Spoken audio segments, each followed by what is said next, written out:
Կամրջի պայթեցման գործով համեցեք։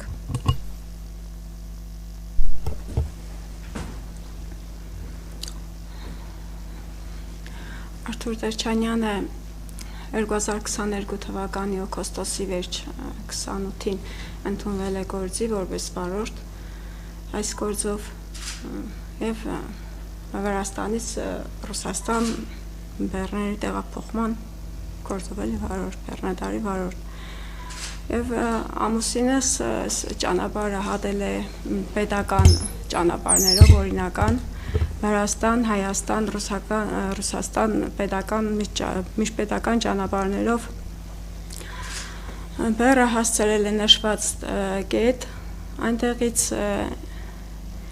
ինքը հետ դարձի համար նորից բեռը բարձել, նույն ձևի Վրաստան վերադառնալու նպատակով։ Վրաստան վերադառնալու ճանապարհին 3 օր հերթի մեջ սպասել է Լարսի անցակետում, մինչ ինքը իմացել է դեպքի մասին ու իրեն կանչել է։ Ամուսինս ինքը անձամբ է ներկայացել ոստիկանություն, իմանալու եղելությունը, թե ինչի համար են կանչել։ Ու ես արդեն մենք 21 տարի ամուսնացած ենք, ես Արթուրի կինն եմ ու ես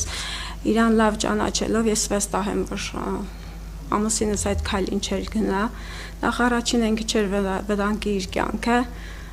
ավելի վստահ եմ ինքը չէր վտանգի իր ընտանիքի կյանքը, իր ընտանիքի ապագան։ Ու ես համոզված եմ, որ ինքը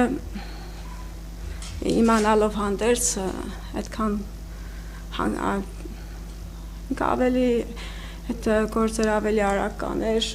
այդ գործով մասնակցող մարդը, իմացող մարդը, ոչ թե ասենք այդքան ժամանակ ինքը կմնար